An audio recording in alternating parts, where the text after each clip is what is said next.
Complaining about serious problems still plaguing healthcare.gov and a backlog of potentially hundreds of thousands of unprocessed insurance regulations.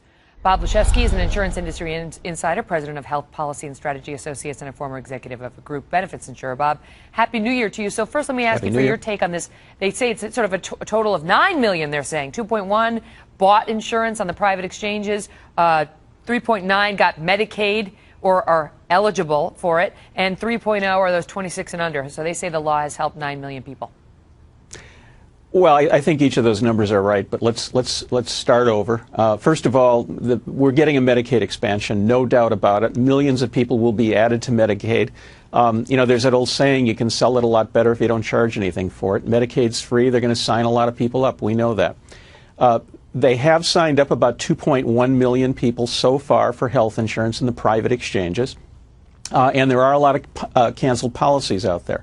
As I've said in this program before, I think about 85% of the people who have individual insurance will lose it by the end of 2014. But of all these canceled policies, many have been deferred to the end of the year. Many of the insurance companies allow that to happen. We don't know exactly how many canceled on January 1st. I think it's important to, in fairness, to say that. We do know, though, that in California, 800,000 policies were canceled January 1. We know that in the state of Washington, as of January 1, yes, and on January 1. And we do know that 260,000 policies were canceled on January 1 in the state of Washington. What's your point? About 40% of these are subsidy eligible and should probably be buying policies in the exchanges. So the 2 million number, the 2.1 million people who have signed up, some significant portion are people who have had canceled policies. The bottom line here, Megan, is that less than 10% of the uninsured so far, I think we can be pretty clear, have signed up for health insurance under Obamacare. And so it's not that great a result when you put it in that context. And what are you seeing from the insurance industry about the percentage of sick people versus healthy? Because that's an important thing as far as this law goes. We aren't going to know that for sure for a number of months, really. But we do know that the people signing up are older in age, which likely means they're sicker.